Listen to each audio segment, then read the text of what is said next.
செங்கல்ல இருந்து சுண்ணாம்பு வரைக்கும் கஸ்டமருக்கு நாம தானே கேரண்டி. கான்ட்ராக்டர் குமார் மாதிரி ஆளுங்களுக்கு தான் ஜிபிஆரின் டிஎம்டி கம்பிகள். திருச்செந்தூர் சுப்பிரமணிய சுவாமி கோவில் கடற்கரையில் கடல் அலை வழக்கத்தை விட அதிகமாக இருப்பதால் பக்தர்கள் குளிக்க தடை விதிக்கப்பட்டுள்ளது. இதுகுறித்து கூடுதல் விவரங்களோடு இணைகிறார் செய்தியாளர் அஜித்குமார். அஜித்குமார், வணக்கம். விவரங்களை வழங்கலாம். ஹாசினி, வணக்கம். தென் தமிழக கடலோர பகுதிகளில் கடல் சீற்றம் மற்றும் கடல் கொந்தளிப்பு அதிகமாக இருக்கும் என்பதால் இந்திய வானிலை ஆய்வு மையம் ஆரஞ்சு அலர்ட் எச்சரிக்கை விடுத்திருந்தது. இந்த நிலையில் தூத்துக்குடி மாவட்டம் முழுவதும் மீனவர்கள் கடலுக்கு மீன்பிடிக்க செல்ல வேண்டாம் எனவும் மீன்வளத்துறையினரும் அறிவித்திருந்தனர். இந்த நிலையில் உலக புகழ்பெற்ற திருச்செந்தூர் சுப்பிரமணிய சுவாமி திருக்கோவிலில் நாள்தோறும் ஆயிரக்கணக்கான பக்தர்கள் தரிசனம் செய்வார்கள்.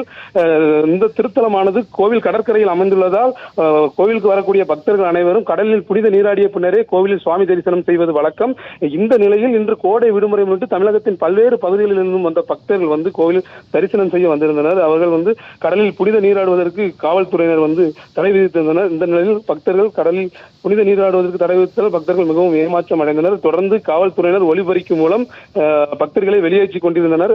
கடல் அலையானது வழக்கத்தை விட 1 மீட்டர் அளவு உயரம் எழுந்துள்ளதாகவும் அவர்கள் தெரிவித்தனர். இதனால் தொடர்ந்து மறு அறிவிப்பு வரும் வரை பக்தர்கள் கடலில் புனித நீராட வேண்டாம் எனவும் அறிவுறுத்தப்பட்டுள்ளது. விவரங்களை வழங்கியமைக்கு நன்றி அஜித்குமார். கற்ற கம்பில இருந்து அடிக்கிற ஆணி வரைக்கும் எல்லாம் குவாலிட்டியா இருக்கணும்ல. பிரகாஷ் போன்றவர்களுக்காகவே ஜிபிஆரின் டிஎம்டி கம்பிகள். செய்திகளை உடனுக்குடனும் துல்லியமாகவும் தெரிந்து கொள்ள சப்ஸ்கிரைப் பண்ணுங்க.